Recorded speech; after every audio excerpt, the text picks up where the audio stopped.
Welcome everybody to this edition of Attention Talk Video. I'm ADHD and attention coach 𝐔𝐘𝐒, and today I really want to talk to you about information that's out there. How do you determine fact from opinion? What's real and what's not real? I wish I had a Swiss Army knife for you and could say this is and is not. The bottom line is there's evidence-based information that's based off of research and analytical clinical data. It's useful. I find that sometimes science proves itself wrong at different periods of time.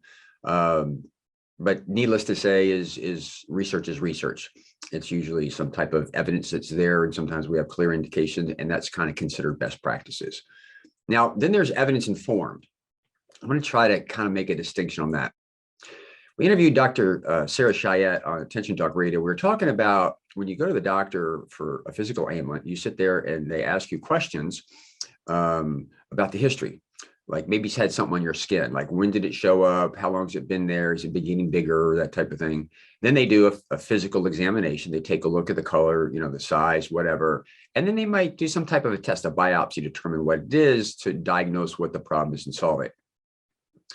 In the world of mental health, what they do is they sit down and they'll talk to you about the history of what's going on, and they'll begin to listen to the symptoms that you have. And then what they do is they try to take the symptoms and determine what category they would fall into. Could this be anxiety, depression, ADHD? There's a little bit of an art to this. In the interview I did with Dr. Cheyette, is you could have anxiety. Well, you could have just straight up anxiety. You could have anxiety as a result of your ADHD. If you're autistic, you can have anxiety. And the interview was interesting. Autistic anxiety often is like environmental or external things, where ADHD anxiety is more internal and frustration, maybe related to working memory.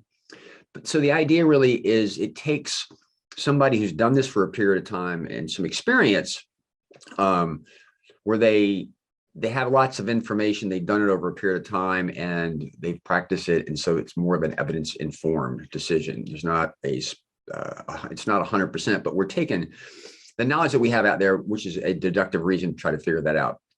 Then there's other information out there that is provided to pull at your emotional strings. It's cast in such a light that it sounds like they'll categorize things because you're drawn to it. It really makes a lot of sense, and it's more emotional based. It's not really rooted in fact. There's a few things that kind of come to mind that I would share, but I don't like doing that on this particular show, because I don't like to refute other people's kind of opinions. But if you find a pillow out there that's supposed to help your sleep, I'm not so sure there's a lot of evidence base that is really solving sleep issues.